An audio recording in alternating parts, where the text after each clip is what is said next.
Okay, first video with the mic. I'm excited, I'm ready to get this thing going. Shake off the nerves. Shake off the nerves. Oh! Okay, I think I'm good. I'm ready to go. Hey everybody, how's it going? My name is Nathan Newport. Welcome to today's video. Today I am talking about my experience at the Survivor Beach Drop on April 17th, 2024. That happened in Los Angeles, Hollywood Boulevard. Basically what this whole video is going to be about is me giving my point of view on what had happened and from start to finish as this event had occurred.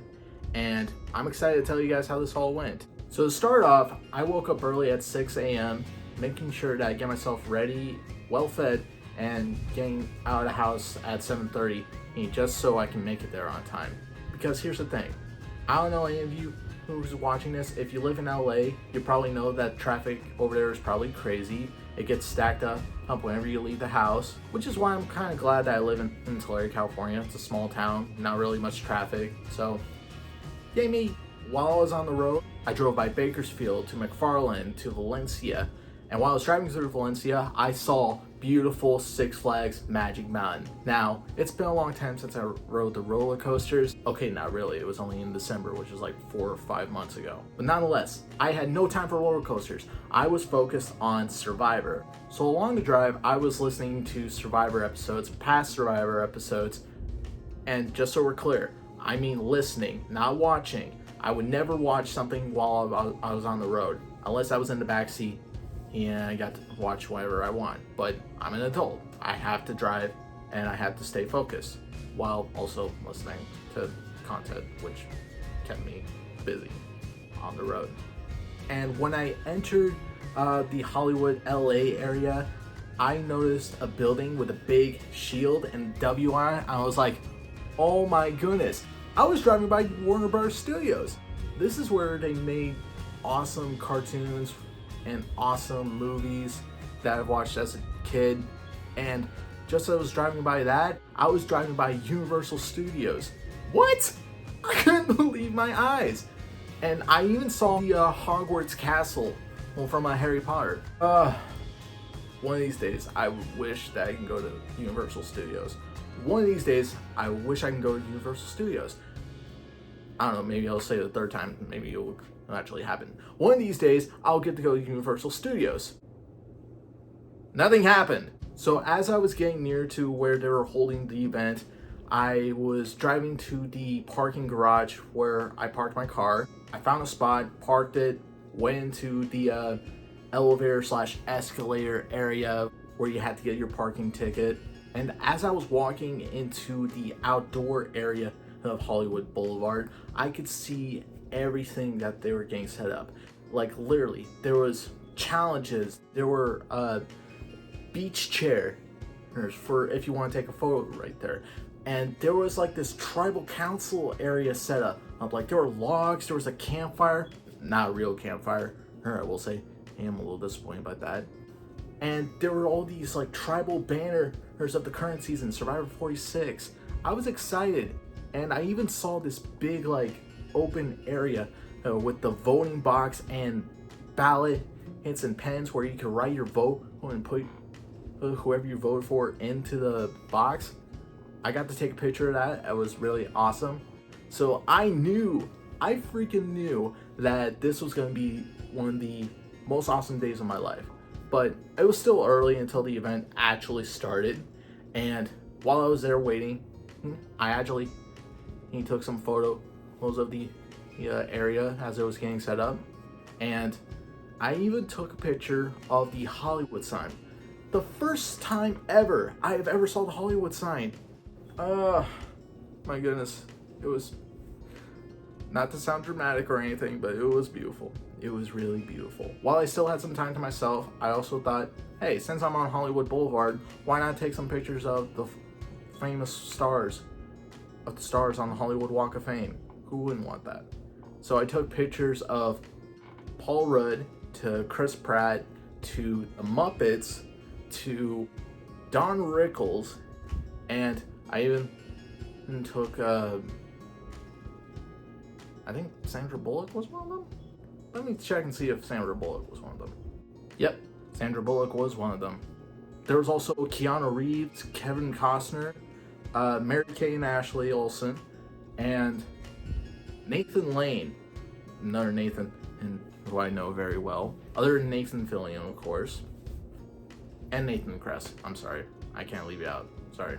Nonetheless, until it got to like 12:30, I think the time was 12, that I was waiting in line amongst other Survivor fans, and we were all stoked. We were pumped. There's this, I think he was a producer, or I don't know, but he was somebody at the event, and he was getting us all hyped in line, just ready to get into this event, and we were all stoked to get to see the challenges and the past contestants who have competed on there. And as it opened and as I was going in, I was excited. I mean, I could not be more excited than I was going into that. And I was in line for one of the challenges. The first challenge I did was the rollerball challenge. Basically what you had to do was you had to balance on this kind of beam station, and while you're doing that, you're also holding a disc with a ball on it, trying to balance it, and you have to last longer than the other contestants. And I got to last longer than who I was going up against, and I didn't know at that time who they were. But the next challenge I did was the unlock the box with the combination challenge, and at first I didn't do well. Second, I was close, and third, I was successful. And what was in the box, you ask? It was a Twix. I was actually gonna expect like an idol necklace or a buff or something, but no, I'll take a candy bar.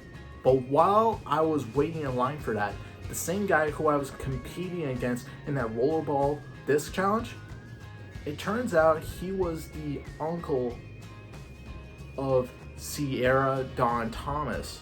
And for those of you who don't know who that is, she was on Survivor Worlds Apart for her first season, and then got her second attempt at Survivor Game Changers, and now she is married to her husband, Joe Anglin, who now has 2 beautiful kids. I follow them on Instagram, and I was actually blown away about that I got to meet somebody who was related to a former Survivor contestant. The next challenge I was in line for was this big pole challenge where you have to land a sandbag on 5 elevated targets. And let me tell you this, it was not easy for me to land a sandbag. I was looking up high, and the sun was kind of in my eyes. I was going up against another person who was, I will say this, doing better than I was. And I was this close to landing one bag on there, and the moment it landed on there, poof, the guy knocked it off. And I was like, no, you don't do that. I was so close. Not really, I was really nice about it. But after the game was over, he won, I lost. What can you do? I shook his hand and congratulated him like a nice person would. And then I decided to take a break from any of the challenges because I was really looking forward to meeting some contestants out there. And while I was waiting in line for that challenge, I saw J.Maya from Survivor 45 and Edna from Survivor South Pacific as they were doing this land the ball on a perch challenge. Oh man, it was so fun getting to see them compete. So I was wanting to actually take a pic with them, but I was so nervous. And then as I was rolling around and then watching everybody do what they do and have fun, I saw this like red hat passing by, and at first I was like, wait, is that who I think it is? And when I got up closer, I was like, no way! It was Sugar from Survivor Gabon. Now, Survivor Gabon was the first season of Survivor I have ever watched in my life. And it was the season that got my start on me getting hooked on Survivor. And Sugar was on that season. And I was so stoked to see her. My parents and I, we loved her when we first watched it together. And I was so glad that I got to meet her. I told her that my parents and I loved her, and I got to tell them that she said hi, and they said hi back to her. I also got to take a pic with Jay, and Daniel from Survivor Amazon. That was really cool. And Jay and I had a conversation about what got her into Survivor and what made her want to apply for Survivor. And it was really amazing getting to hear her how she was so inspired as a kid, and during COVID when she was watching Survivor, she was like, you know what? I really want to do this. I loved this show ever since I was a little kid. I wanted to go out there and do it. And now she's done it, and I couldn't be any more happy for her. By the way, if you guys don't know J.Maya, she actually is a singer, and I have listened to her songs. She is really great. She's very talented. I will put in the link for you guys to check out her channel and check out her songs. She really is amazing. Oh, on a side note, I remember while I was still in line waiting for the box combination challenge, the challenge before, the rollerball challenge, the same guy who was getting us hyped in line and was doing like this trivia quiz about when did this challenge first premiere on Survivor. And me being the super fan that I know, I raised my hand up high. Hey, pick me! I know everything. No, Nate, you do not know everything. You just know about Survivor. Nonetheless, I answered Survivor Redemption Island, which was the correct answer. And for bonus points, who were the two finalists of that challenge? Which was Natalie Tenorelli and Mike Chisel. I was so stoked that I got it right, and when he asked me what my name was, I told him it was Nathan.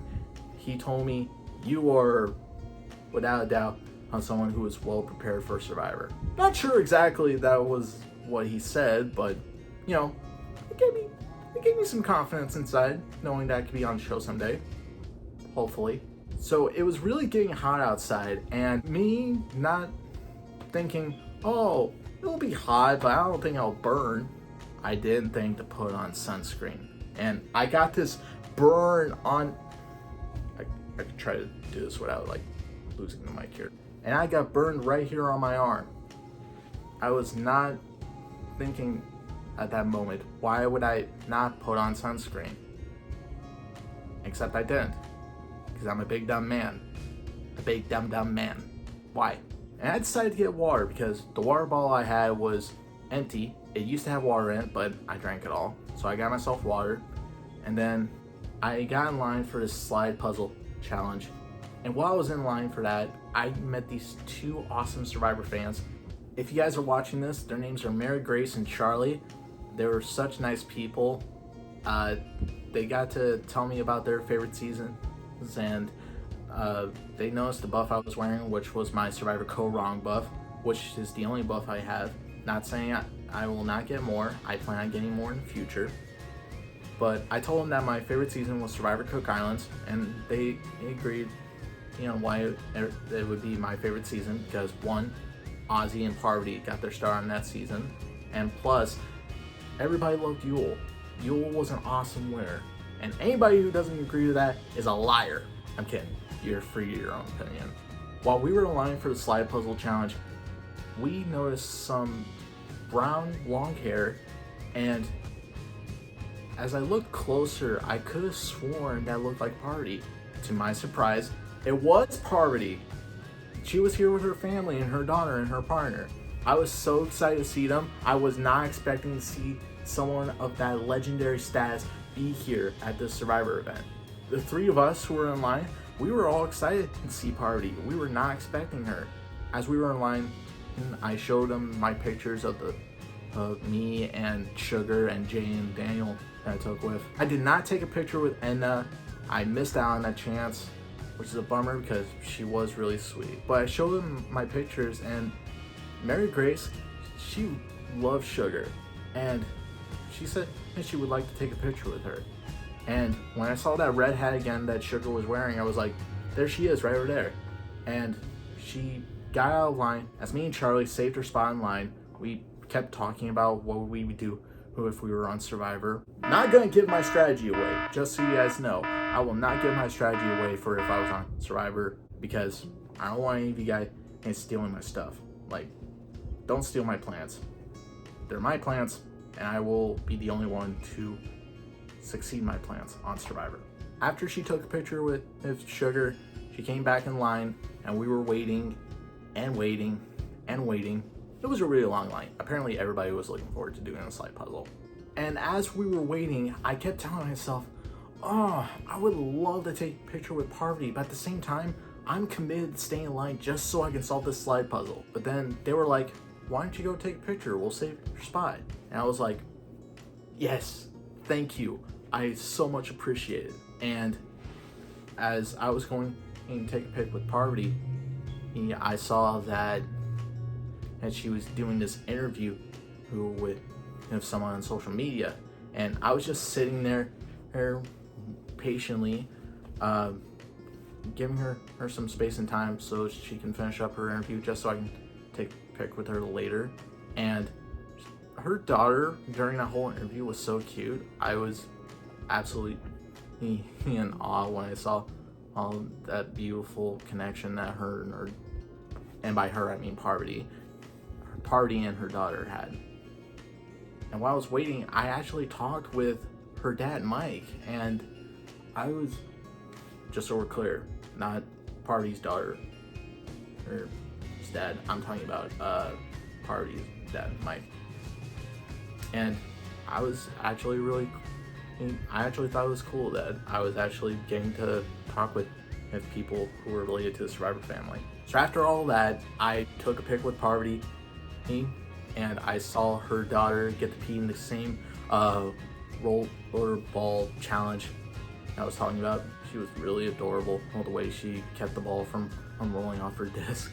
And then I got back in line, and after I took the pic, and they were starting to finish off the day event that they had, and then Charlie and Mary Grace got to have Survivor buffs, which I'm not gonna lie, I would have liked to have a buff too, but I'm glad they did. They get to add to their collection. But as it was starting to close up for daytime, I got to take a pic with two other awesome Survivor players.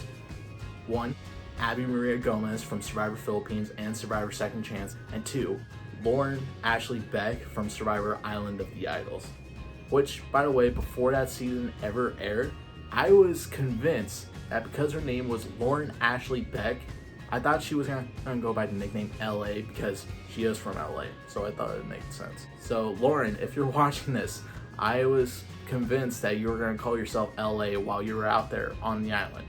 Would love to see what happened, but I'm glad you stuck to your real name. So they were getting everything ready for the unprecedented night event that I didn't realize that was going to happen later. And I was walking back to my car, getting ready to leave, and I was taping the my Instagram story that I had done throughout this entire event, telling everybody that the event is over and that I was heading home. And I got in my car and just started driving back. Little to my knowledge though, apparently there was going to be this late after show, and to my shock, still in shock, Jeff Probst was there. The host of Survivor himself, Jeff Probst, was there. What? I was not expecting this. I can't believe I missed out on meeting Jeff Probst. Jeff, buddy, I just want to say this. If you're watching this, I want to be on Survivor so bad. I want to be the first autistic person to be on Survivor. I am committed to this show. I am wanting to be on the show so bad. I love the show so much, I'm starting my own podcast. What do you think I got the mic for? Just for silly content? Okay, yeah, actually. But still, it would have been awesome to meet you, Jeff. That way I could have told you how, not to brag about myself, how awesome I am and how much I love Survivor. But you can only get what you give, and I'm still glad that I got to stay around for that day event. But on the way back though, I did get myself Raising Cane's for myself and my family. So I was really happy about getting chicken from Raising Cane's. And apparently at night, Jeff Probst announced for Survivor Season 50 that it would be returning players. And I'm actually excited about that. I'm very curious to see who is going to return for Survivor 50. already there are rumors spreading around about Survivor 50 being a USA versus Australia season, and that would be kind of cool if we do an international feud between Survivor US and Survivor Australia. That would be an awesome season. But anyway, that's what happened, and I couldn't be any more happier that I got to go to this event and experience every single moment about it. Would I have liked to stay around a little bit longer just to meet Jeff Probst? Oh yeah, absolutely. But there's always next time where I can meet Jeff Probst. Hopefully when he's interviewing me to be on the show. And when I'm out on the island, and not at Tribal Council, where he will possibly snuff my torch. I do not want that to happen. But nevertheless, thank you guys so much for watching this video. I'm glad I got to share my experience of this awesome event to you guys. I hope to make more content. Now, I just want to let everybody know, I am going to be starting a podcast in the future called Survivor Savant Podcast. Look forward to doing it. Be on the lookout for that. It's going to be on Spotify podcasts and other podcast channels in your area. I might also post them on YouTube too, so you can be able to check that out too. But aside from that, I also got my art Instagram account. You can check that out too. The link will be in the description below. You can check out all the artwork I've done. I'm pretty proud of them, especially my Survivor and Power Rangers art. Which, by the way, as far as Power Rangers go, I am a big nerd about it. I even came up with my own fictional fan stories about it. And I plan on doing a audiobook or narration of the first episode of the fan-made series I've done. So you can look forward to seeing that if you want to. But if you want to read it for yourself, you can check out my Wattpad account. The link will be in the description below, so you can check out the story, the first episode that I've written. And I'm pretty excited for what I've got in the future, and I hope to make more content for you guys and just to share my creativity and express myself to you guys. With that said, I'm Nathan Newport, and that's the end of the video. So long, everybody.